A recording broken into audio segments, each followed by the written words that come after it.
Hello students, हम लोग chapter पढ़ रहे हैं धातु एवं अधातु यानी मेटल्स एंड नॉन मेटल्स। और आज की क्लास में हम लोग बात करेंगे अधातुओं के भौतिक गुण के बारे में। तो चलिए मैं यहाँ पे हेडिंग देता हूँ अधातुओं के भौतिक गुण। भौतिक गुण, अधातुओं के भौतिक गुण। चलिए अधातुओं के भौतिक गुणों को देखते हैं। तो चलिए पहला गुण हम लोग बात करेंगे इसके इलेक्ट्रॉनिक विन्यास के बारे में। इलेक्ट्रॉनिक विन्यास। इलेक्ट्रॉनिक विन्यास, ठीक है। इलेक्ट्रॉनिक विन्यास के बारे में आप जानते ही हैं कि किसी तत्व के परमाणु के इलेक्ट्रॉनों को किस तरह से सजाया जाता है, वही क्या होता है, उसका इलेक्ट्रॉनिक विन्यास होता है। जैसे मैं यहाँ पे बात करूँ नाइट्रोजन की। नाइट्रोजन आपका एक अधातु है, क्योंकि इसका इलेक्ट्रॉनिक विन्यास अगर आप देखोगे ना तो 2,5, क्योंकि इसकी परमाणु संख्या 7 होती है तो इलेक्ट्रॉन भी 7 होंगे, इसलिए इसका इलेक्ट्रॉनिक विन्यास 2,7 हो जाएगा। अच्छा, मैं यहाँ पे ऑक्सीजन ले रहा हूँ। ऑक्सीजन का इलेक्ट्रॉनिक विन्यास देखिए 2,6, क्योंकि इसमें इलेक्ट्रॉनों की संख्या 8 होती है। अच्छा, क्लोरीन की बात करते हैं। 2, 8, 17 इलेक्ट्रॉन होते हैं इसमें, तो 2, 8, 7 हो जाएगा इस तरह से। तो हम लोग क्या देख रहे हैं कि जो अधातु होते हैं ना, उनके बाह्यतम कक्षा पे सामान्यतः 5, 6 या 7 इलेक्ट्रॉन होते हैं। तो हम लोग इसमें लिख सकते हैं कि अधातुओं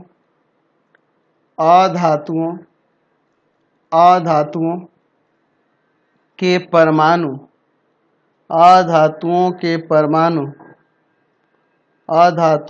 परमाणु की बाह्यतम कक्षा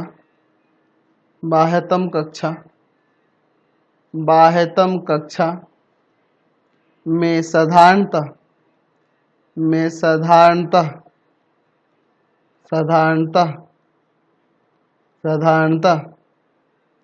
5, 6 या 7 इलेक्ट्रॉन होते हैं या इलेक्ट्रॉन रहते हैं।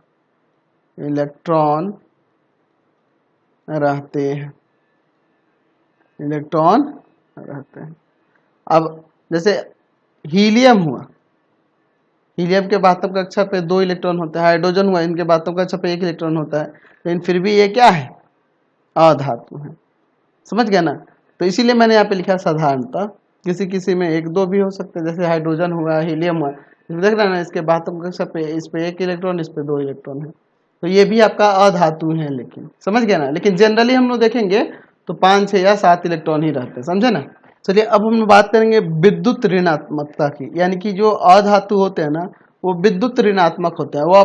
वो क्या करते हैं, परमाणु के इलेक्ट्रॉनों को ग्रहण करके ऋणायन में परिवर्तित हो जाते हैं। तो मैं यहाँ पे लिखूंगा दूसरा गुण क्या हो गया जी, दूसरा गुण विद्युत ऋणात्मकता। ठीक है, धातु ये विद्युत धनात्मक थी, ये विद्युत ऋणात्मक है। ठीक है, चलिए तो मैं यहाँ पे लिख सकता हूं कि हाइड्रोजन को छोड़कर, ठीक है, हाइड्रोजन को छोड़कर, क्योंकि हाइड्रोजन विद्युत धनात्मक होता है, वो विद्युत ऋणात्मक नहीं होता। हाइड्रोजन को छोड़कर सभी अधातुएं विद्युत ऋणात्मक होती है, विद्युत ऋणात्मक होती है। जैसे आप देखो यहाँ पे मैं ऑक्सीजन लेता हूं तो 2,6 इसका इलेक्ट्रॉनिक विन्यास होगा। ये क्या करेगा, 2 इलेक्ट्रॉन को ग्रहण कर लेगा।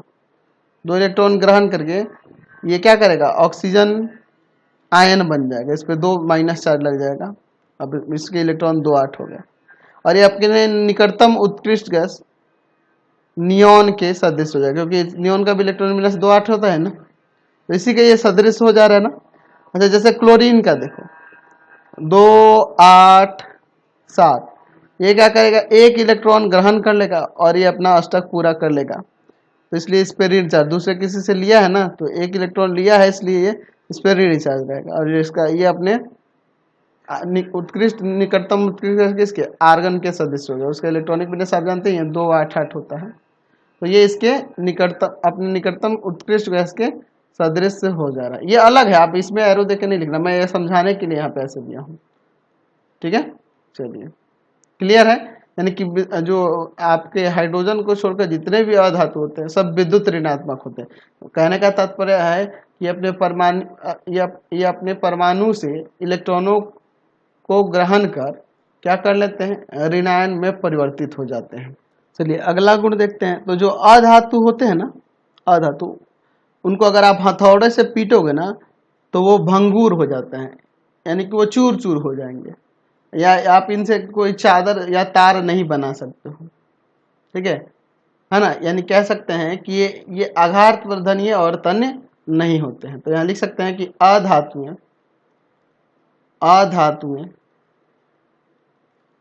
आघातवर्धनीय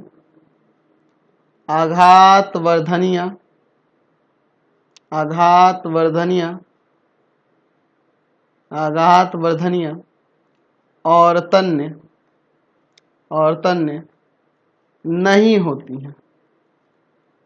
नहीं होती है, अर्थात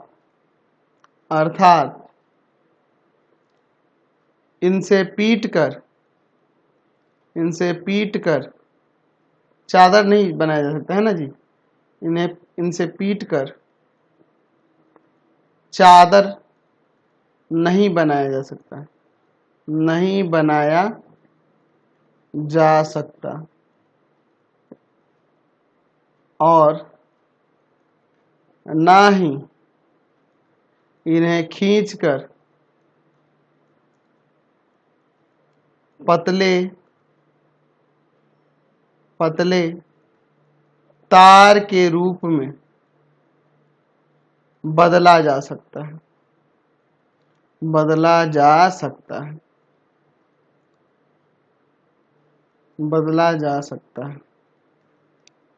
समझ गए।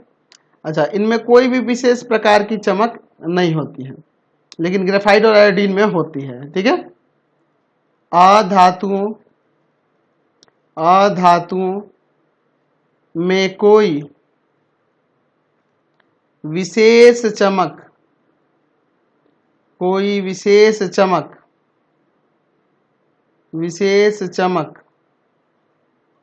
नहीं होती है।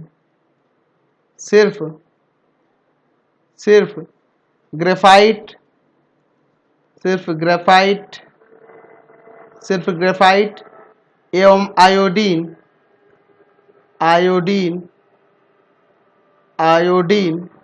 चमकीले होते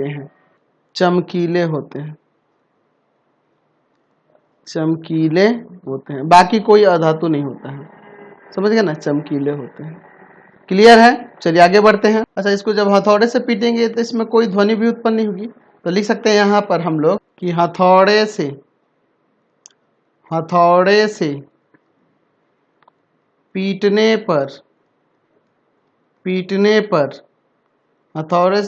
पर अधातुओं में या अधातुओं से कोई ध्वनि नहीं निकलती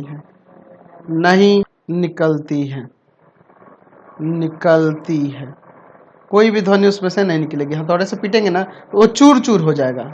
चलिए, अगर हम लोग भौतिक अवस्था की बात करें अधातुओं की, तो कुछ जो होते हैं आपके ठोस में भी होते हैं, गैस में भी होते हैं, और एक जो होता है द्रव में होता है। यानी कि कहने का मतलब कि अधातुएं समानता पर क्या होती हैं, ठोस, द्रव या गैस के रूप में पाई जाती है। तो मैं यहाँ पे लिख देता हूँ, अधातुएं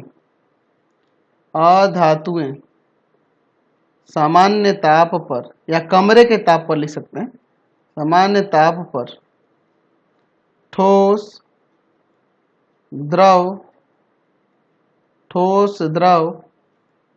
या गैस के रूप में पाई जाती है। ठीक है, ठोस, द्रव या गैस के रूप में पाई जाती है। ठीक है, जैसे अगर मैं बात करूं तो ठोस के रूप में कौन कौन सी पाई जाने वाली है, ठोस अवस्था में कौन कौन रहती है, तो बहुत सी ऐसे हैं ठोस अवस्था में, जैसे आप ठोस अवस्था में कह सकते हैं कार्बन, कार्बन, लेकिन इसके बातम कक्षा पे 4 इलेक्ट्रॉन होते हैं, ठीक है। सल्फर हुआ, सल्फर हुआ, आयोडीन हुआ, ये सब ठोस अवस्था में पाई जाने वाले हैं, ठीक है। अच्छा, अगर मैं बात करूं द्रव में, तो द्रव में पाई जाने वाली, द्रव अवस्था में पाई जाने वाली एक ही है आपका ब्रोमीन है। अच्छा, और गैस अवस्था में, गैस अवस्था में कौन कौन सी है? तो गैस अवस्था में पाए वाला आपका हाइड्रोजन हो गया, हाइड्रोजन हो गया, ऑक्सीजन हो गया, ऑक्सीजन हो गया, नाइट्रोजन हुआ, ये सब धातु गैस अवस्था में पाए जाने वाले हैं, समझ गए। अच्छा, अगर हम लोग बात करें सुचालकता की, तो ये सुचालक नहीं होते, विद्युत सुचालक नहीं होते, ना ही ऊष्मा के सुचालक होते हैं। तो हम लोग लिख सकते हैं कि अधातुएं, अधातुएं, अधातुएं प्रायः ऊष्मा एवं विद्युत की कुचालक होती है, इनसे धारा या फिर क्या कहते हैं, ताप प्रवाहित नहीं होता है, ठीक है। लेकिन ग्रेफाइट जो है ना, विद्युत का सुचालक होता है, हम लोग जानते हैं। सिर्फ ग्रेफाइट, सिर्फ ग्रेफाइट, सिर्फ ग्रेफाइट, ग्रेफाइट विद्युत का सुचालक होती है, सुचालक होती है, समझ गए।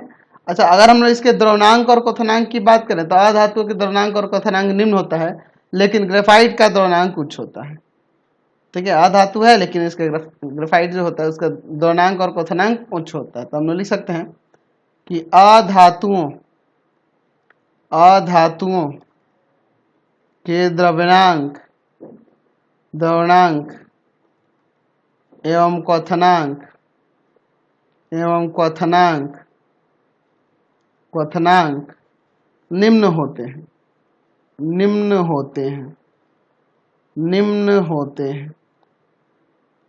सिर्फ ग्रेफाइट जो होता है ना, सिर्फ ग्रेफाइट, सिर्फ ग्रेफाइट का द्रवणांक और क्वथनांक उच्च होता है, द्रवणांक और क्वथनांक उच्च होता है, क्वथनांक उच्च होता है, ठीक है। द्रवणांक और क्वथनांक उच्च होता है।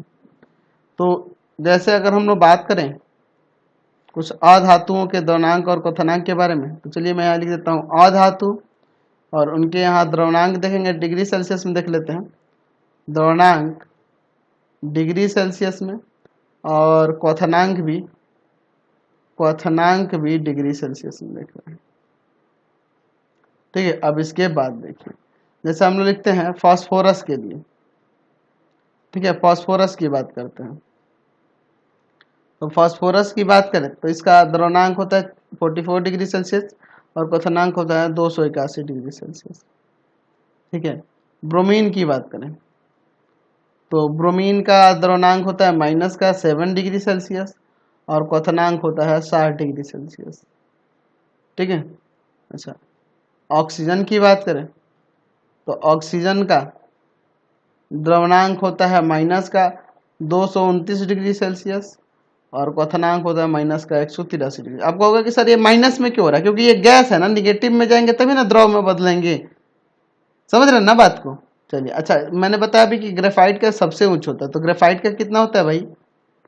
ग्रेफाइट की बात करें तो ग्रेफाइट का द्रवणांक होता है 3550 डिग्री सेल्सियस और क्वथनांक होता है 4827 डिग्री सेल्सियस। तो देखो तो कितना का अंतर है, ठीक है, समझ रहे हैं ना बात को। तो ये द्रवणांक और क्वथनांक किसका उच्च होता है? ग्रेफाइट का। देख रहे हैं ना, जितने धातुएं थी उनके द्रवणांक और क्वथनांक से इसका द्रवणांक और क्वथनांक ज्यादा है ना। चलिए अगला देखते हैं, हम लोग इनके कठोरता की बात करते हैं। तो अगर मैं बात करूं तो अधातुएं जो होती है मुलायम होती है, लेकिन हीरा देखें ना, हीरा एक्चुअल में वह हीरा जो आप देखते हैं एक कार्बन का अपरूप कहा जाता है, ठीक है, एलोट्रॉप्स कहलाता है। ये कार्बन का ही बना होता है हीरा, ठीक है, ये कार्बन का ही बना होता है, प्योर कार्बन का ही बना होता है हीरा, लेकिन ये बहुत ही कठोर होता है, अधातु अपरूप हीरा जो है अधातु है, लेकिन बहुत ही कठोर होगा, क्योंकि कार्बन आपका क्या है, अधातु है। तो हीरा जो है कार्बन का ही अपरूप है, ये कार्बन का ही बना हुआ है, प्योर तरीके से कार्बन का ही बना था, ये भी तो आपका अधातु में के श्रेणी में ही ना आ गया। तो ये कैसा होता है, बहुत ही कठोर होता है। तो हम लोग लिख सकते हैं यहाँ पे कि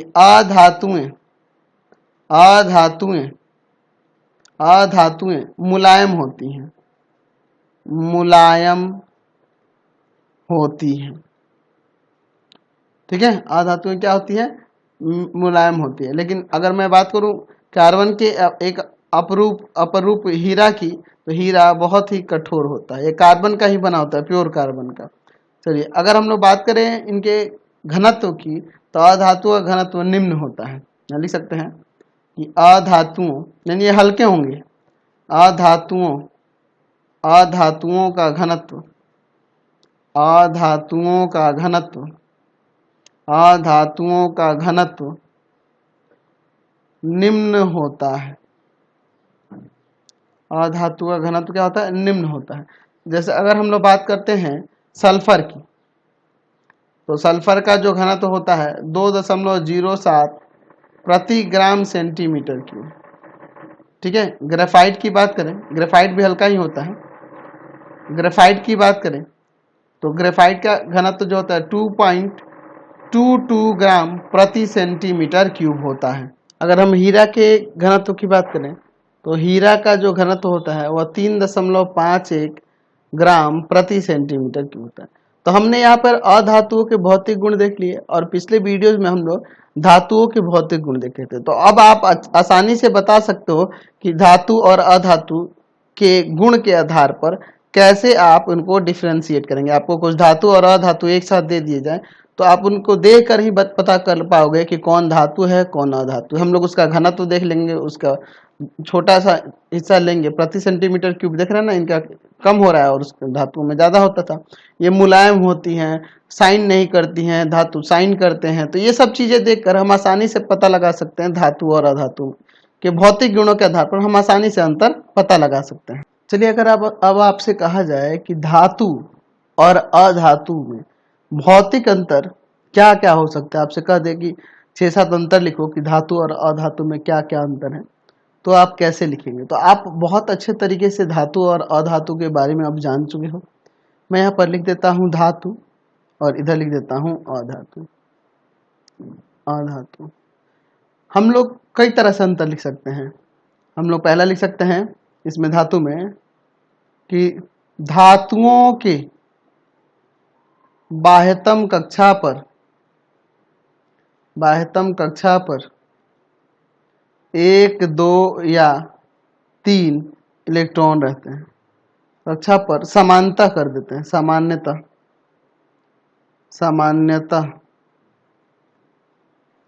1, 2 या 3 इलेक्ट्रॉन रहते हैं, ठीक है। और इसमें क्या लिख सकते हैं कि अधातुओं के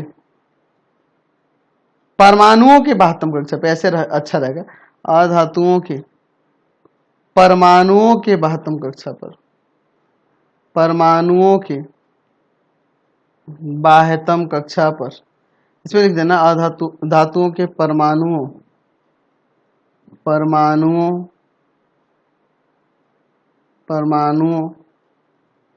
के बाह्यतम कक्षा पर 1, 2 या 3 इलेक्ट्रॉन, और इसके परमाणुओं के बाह्यतम कक्षा पर क्या होते हैं 5, 6 या 7 इलेक्ट्रॉन रहते हैं,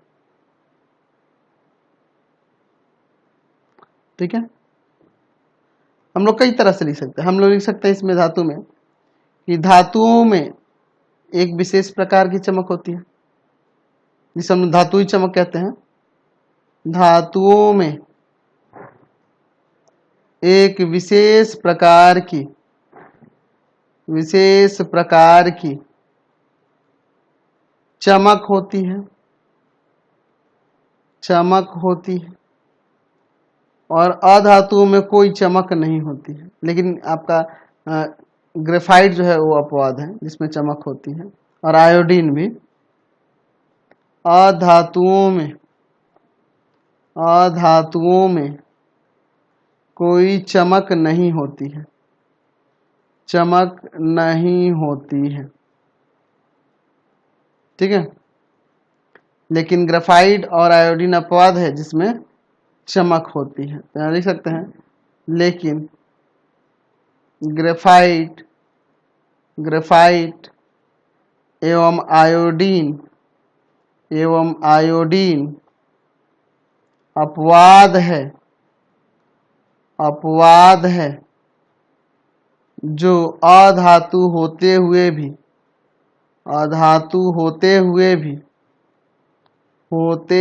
भी चमकीला होता है, ठीक है। और क्या है, तो ये ऊष्मा और विद्युत के सुचालक होते हैं, है ना। धातुएं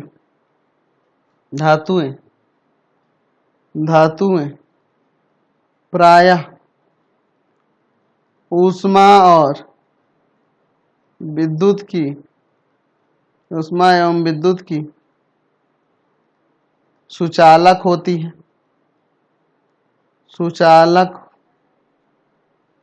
हैं, और आपका अधातु ऊष्मा और विद्युत का सुचालक नहीं होता, ठीक है। लेकिन हाँ, अगर मैं बात करूं ग्रेफाइट की तो वो विद्युत का सुचालक होता है। यहाँ लिख सकते हैं, अधातुएं प्रायः ऊष्मा एवं विद्युत की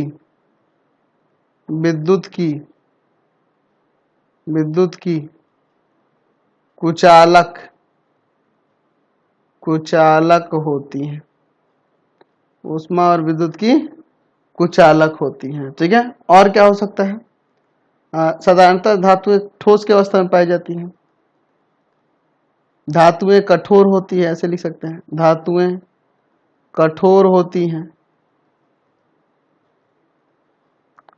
और यहाँ पे लिख देंगे कि अधातुएं यहाँ पर मुलायम होती हैं, अधातुएं मुलायम होती हैं। तो ऐसा बहुत सारे अंतर लिख सकते हो। हम लिख देंगे धातु का घनत्व उच्च होता है, अधातु का घनत्व निम्न होता है। इसमें हथौड़े से पीटने पर धातुओं में क्या होती है, एक विशेष प्रकार की ध्वनि उत्पन्न होती है, और अधातुओं को हथौड़े से पीटने पर ये चूर चूर हो जाते हैं, इसमें कोई ध्वनि उत्पन्न नहीं होती है। अधातुओं का दनांक और कथनांक निम्न होता है, और धातुओं का दनांक और कथनांक उच्च होता है। ऐसे हम लोग बहुत सारे अंतर को लिख सकते हैं, समझ गए ना। तो अब आप आसानी से धातु और अधातु में भौतिक अंतर आसानी से समझा सकते हो, बता सकते हो। तो फिलहाल इस वीडियो में इतना ही।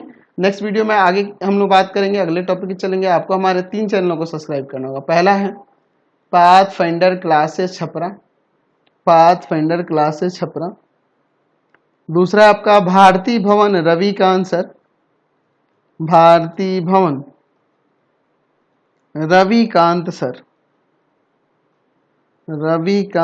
और तीसरा चैनल है रविकांत सर के नाम से। तीनों को सब्सक्राइब कर लेंगे, और इससे रिलेटेड वीडियो के लिए सीधे डिस्क्रिप्शन में जाएंगे। इससे रिलेटेड नोट्स के लिए गूगल पे जाकर सर्च करेंगे www.ravikantsir.in, और यहाँ पर जाकर आप सभी क्लासेस के नोट्स और उनके PDF को डाउनलोड कर सकते हैं, पढ़ भी सकते हैं। इंस्टाग्राम और फेसबुक पे जाके पाथफाइंडर क्लासेस छपरा को लाइक एंड फॉलो करना नहीं भूलेंगे।